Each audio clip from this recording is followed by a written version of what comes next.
Hello, Ken. How are you this fantastic afternoon? As you can see behind me, it is indeed afternoon, Dan. I'm doing great. How are you? I am also excellent. One of the things I notice for those of you who take the time to look at this on video and not just listen to our wonderful voices is that Ken's background is different. What in the world is up with the background, Ken? Are you in a new location? I'm in the same location, but I have a 90-degree different view of life, and it has changed everything. It is amazing. And this is a side topic, but I'm going to say it anyway. Literally, just by turning my desk 90 degrees, I have a whole new perspective on this office, on my work, on everything else. It feels wider, it feels more expansive. So I've noticed just the way that I think, the way that I process stuff, the work that I do. We literally did nothing other than turn the desk. That was it. And the change was amazing. So you don't have to make monster size changes to produce great results. Wow, Ken, who are you? What is this all about? And if you must know, I am a Diamond Medallion 2 million miler Sky Team Elite Plus on Delta Airlines. That's who I am. And that's partially what this is about. This morning, I flew out of Los Angeles International Airport. And as I was waiting for my flight, went to the lounge and checked in with just a lovely Delta representative there, scanned my boarding pass, and she said, Mr. Mosesian, 2 million miler on Delta. Thank you. Thank you. Thank you for your business. Thank you for what you've done for our company. I really appreciate you. And I told her how much it meant to me to be called by name. I told her how much it meant to me to actually be acknowledged for the loyalty that I've shown to Delta. And I went upstairs, enjoyed a cup of coffee. And then as I was coming back down the escalator, I don't know, 45 minutes had passed. There'd probably been another 50, 75, if not 100 people in and out of there. She looks up at the escalator as I'm coming down, again calls me by name, again identifies my 2 million miler status, and again thanks me for my business. And I just thought, man, this is customer service at its best because it just reinforced for me the Delta brand. And as we know, Dan, brand is emotional and it's experiential. And that experience that she provided me and the emotion that it evoked was priceless. It on a morning when I was really tired and not particularly looking forward to even the short flight home, I just wanted to be home. She put a smile on my face, made me feel great about my airline of choice, and really turned the morning around for me. And it took her all of 20 seconds to do that. Well, now that I know who you are, the most common introductory thing, let's say you're working with a new business and let's just make up this example. The CEO is the person you connected with and they're introducing you to other people in the business. The question they don't ask, but it's inferred is, who are you? So this is Dan. And they're really wondering, like, Dan, tell us a little bit about yourself. And I think that's such an interesting question of who are you? Because the choice in which we make kind of establishes like the tone at which we want people to see us, right? And one of my outcomes regarding answering this question is to first having assessed the person that's asking and to show some commonality to connect to them on some level, right? So if as I'm kind of gathering whatever data I can, I might see a wedding band on their finger or something like that, then I might start with the fact that I'm married as the first thing that I say. Yep, been married for X number of years, da da da da da. Right? If somehow I had a cue where they were talking about something related to children, I might say, "Yep."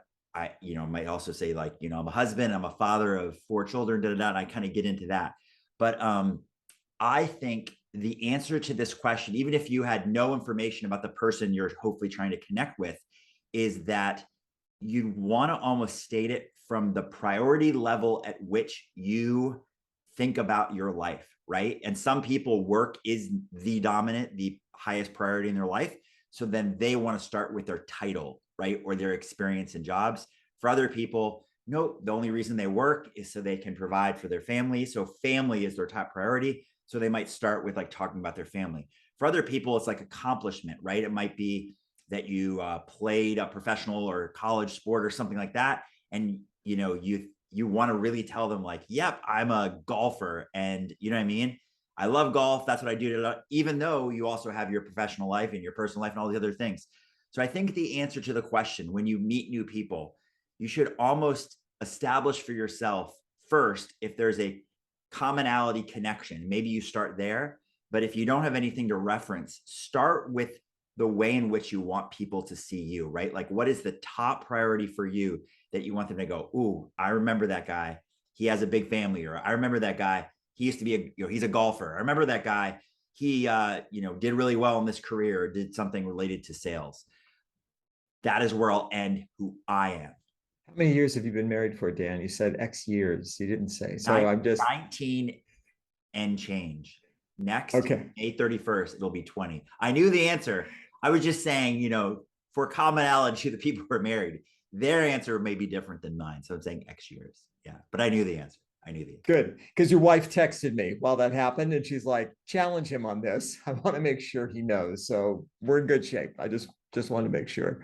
I think it's a really interesting point. I think it's interesting with the airline example.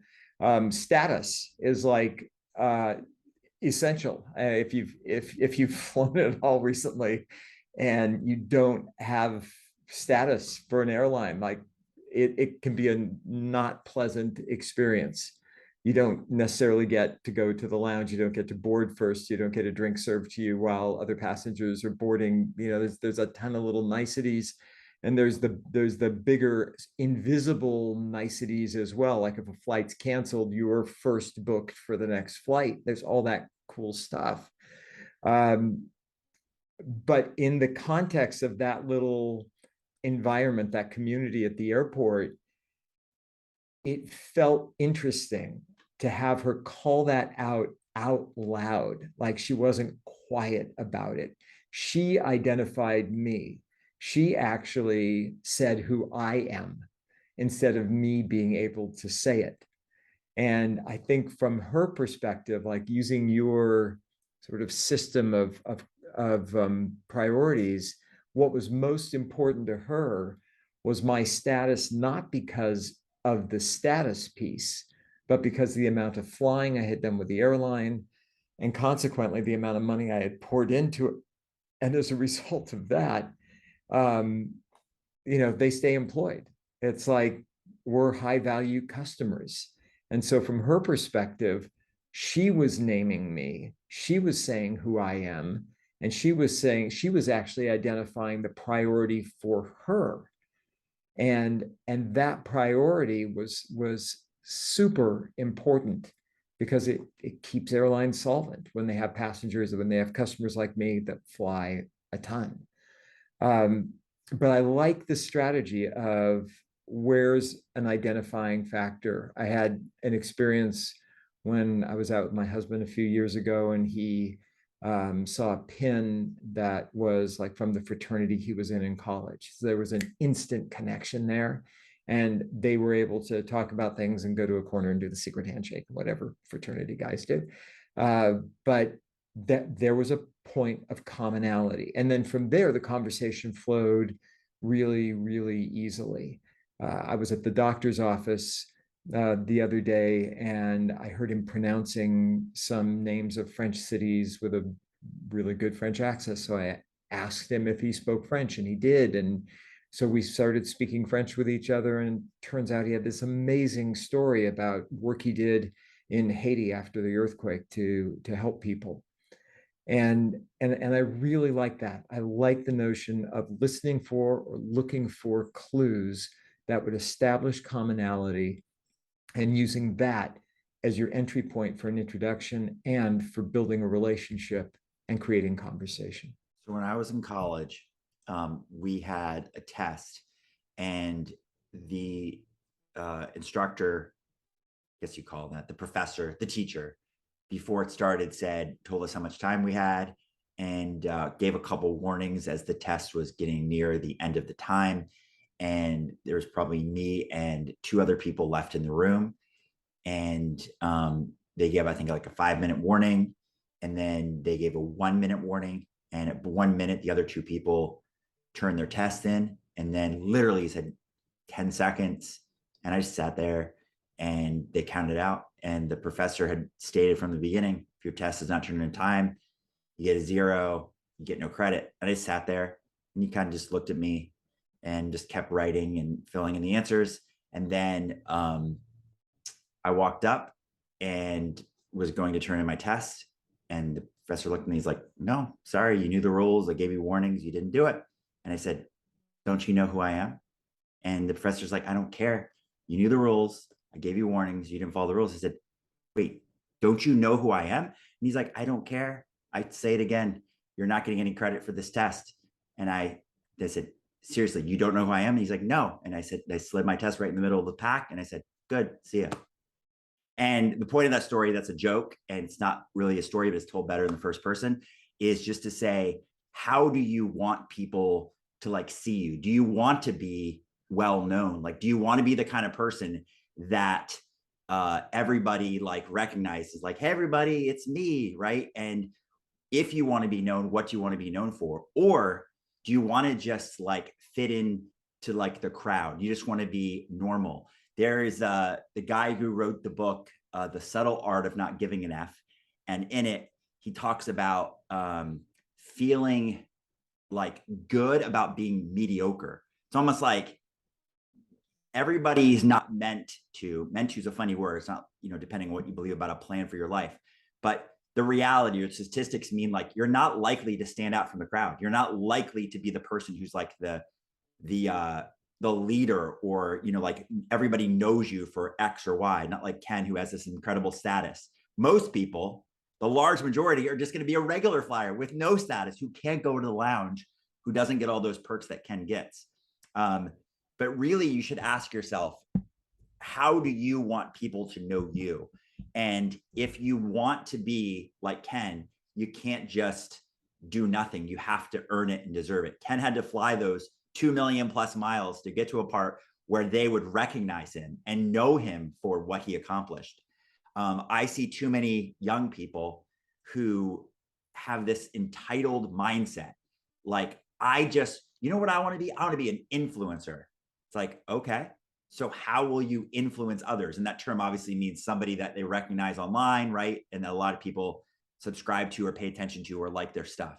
But you don't get there just because you want it. You have to literally, if you want to be that influencer, if you want to be that person who stands out and gets recognized and want to be known for something beyond mediocrity, who just fits into the crowd, you have to first say, what do I want? And then you have to be willing to do what it takes to get there, because truly you have to earn it and deserve it. And you can't just get there by desiring it.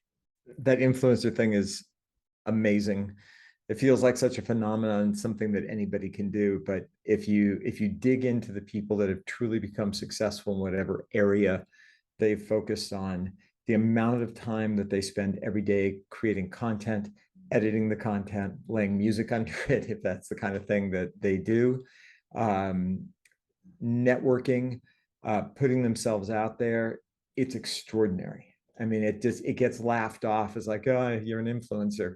But for people who really are, who have millions and millions of followers, and who actually can shift and change trends based on what they say or what they wear or the places they go, they have done a lot of work in order to achieve that.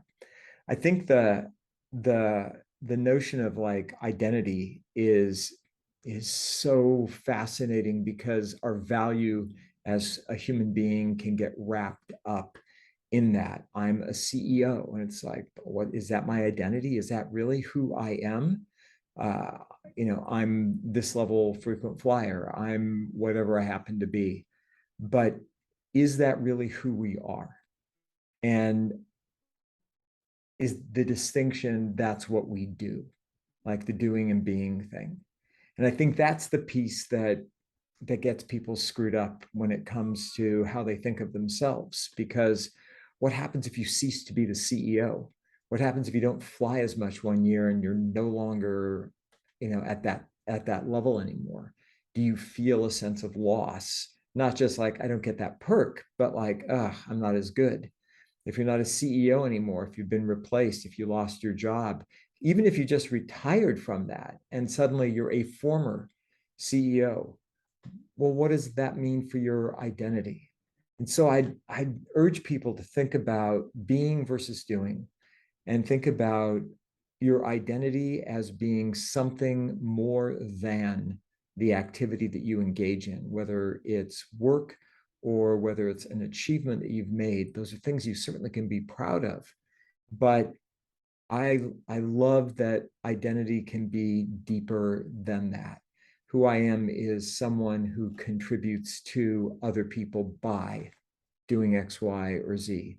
Who I am is a great father, because to me that implies like amazing service. You're caring for your kids, you're doing something that's other focused. And so your identity isn't wrapped up in an accomplishment that you've made or achieved, but it's identified more clearly with the things that you do for other people. And I for whatever reason, that's just like resonating with me as we're having this conversation. And I would urge people just to take a look at that. How can you identify the essence, the core of who you are, who you be, if you will? Poor grammar, but on purpose. How can you identify your being more deeply than simply a list of stuff that you've done or accomplished, because those things fade, but the essence of who you are isn't going to change. So if you believe you are what you do, then when you don't, you aren't. If you believe you are what you do, then when you don't, you aren't. I believe Wayne Dyer said that. And I think that was a really genius like thought of it. It's like you are, those are things you do, right? I try my best to look at the things that my children do and talk about the decisions they made and not labeling them as that, right? Like if you chose to be lazy there and not do your homework, right? I don't say you are lazy, because you are not your behavior, and you are not just the things you do, because then if you stop, like, do you suddenly like can just switch who you are all the time, right? So you are not your behavior, because if you were, then you could just switch your identity a million times over. So we shouldn't label people that way. One of the things that I think is interesting is I talked about earning and deserving your identity and who you are. One example where it doesn't apply is royalty, where you inherit your identity, right? So you just were born into royalty. So one day, like King Charles is, you just become the king just because that's how you're born. I watched the new Game of Thrones and all these things. So you just see it like the fight for the crown and the people who are all competing for like to be the next. Well, the only people who are in the running for that are not people who step up and go, I want to be king or queen or whatever. You have to be born into that. There is an interesting identity thing, though, that you can just choose to make the decision, which is to be parents. And when you're a parent, it's interesting. So your identity is as a parent. And I was thinking about this for my own children, about just the same way we have this like respect for royalty, right? Like there's rules we follow. If you believe in the 10 Commandments, then you would say there's rules for how you respect your parents, right? Honor your father and mother. And that by entering that role, there are like things that come along with it, almost like privileges, the same way that we talk about like the privileges where we started this conversation with Ken. You have a status. Ken had to earn that by flying 2 million plus miles, but you can just walk into a status. But don't take it lightly, because we see it every day, all day, is that people think I've checked a box, like you became a parent and I deserve or demand respect, right? But please give your part to, once you've set yourself up in that position, that people want to give you that respect. In this case, your children. If you are royalty, which probably nobody listening to this is royalty, hopefully you're doing something where people look at you and think, wow, they really live up to the level of their position. But in any case, who you are most of the time is earned and deserved, and it is not your behavior. And if you just inherit who you are, please live up to the level that people would expect of you.